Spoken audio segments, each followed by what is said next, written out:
Sipag nung isa, oh. Oh. Hanap ng gulong. Ayun.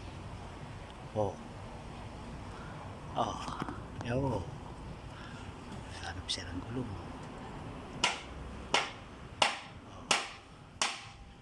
Oh. Ah.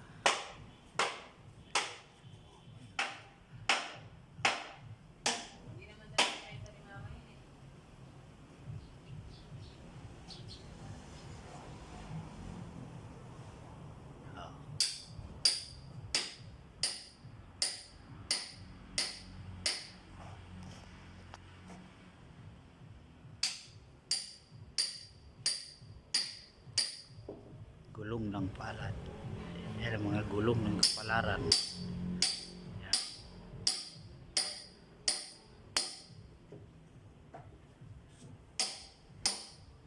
Duplikita. Yan mo, tanggal niya pa yung bakal. Tapos pwede pa niya ibenta. Oh, mga teknik ng mga Pilipino. Lahat ng pagkakitaan basta hindi galing sa masama.